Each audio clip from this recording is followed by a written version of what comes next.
Halo, jumpa lagi di Top 5 5 berita terpopuler apa saja pada hari ini.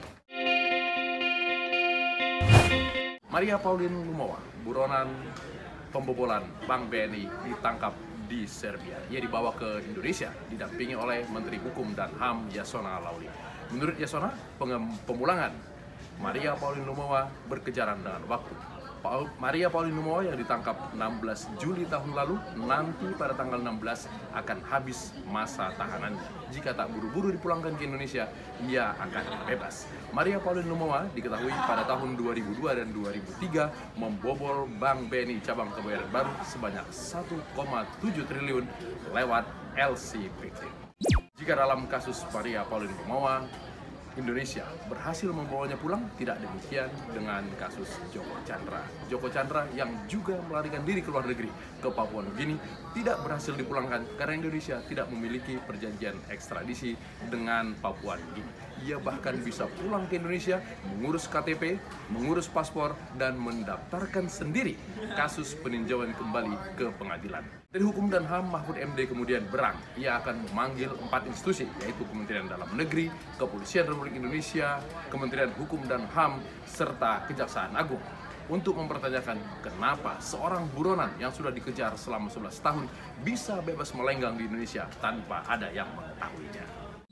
Lagi-lagi Presiden Joko Widodo marah kepada menterinya. Jika kemarin ia marah karena serapan anggaran yang rendah, kali ini Presiden menyebut para menterinya seolah-olah cuti padahal sedang working from home. Working from home yang sudah berjalan selama 3 bulan menurut Presiden tidak efektif karena banyak peraturan menteri yang harusnya bisa selesai tidak diselesaikan oleh para menteri.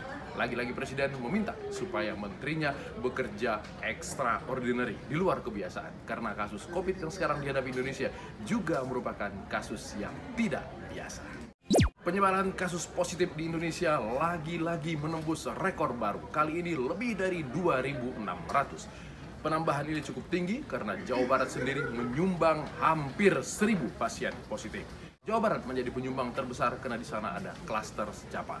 Di sekolah calon perwira tersebut ada 1.200 orang yang diketahui positif corona. Kodam Siliwangi sendiri sudah menutup fasilitas sekolah tersebut, tidak ada yang boleh keluar masuk, dan meminta warga Jawa Barat tidak panik karena sekolah tersebut sudah diisolasi.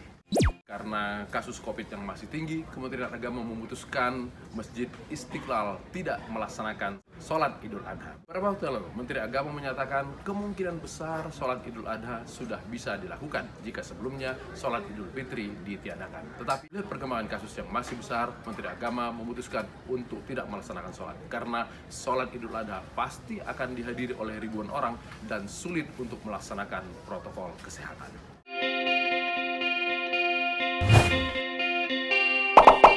Itulah 5 berita populer yang dirangkum oleh tukang kompor. Tetap ada di channel ini untuk mendapatkan berita-berita yang cerdas dan menghibur. Sampai jumpa.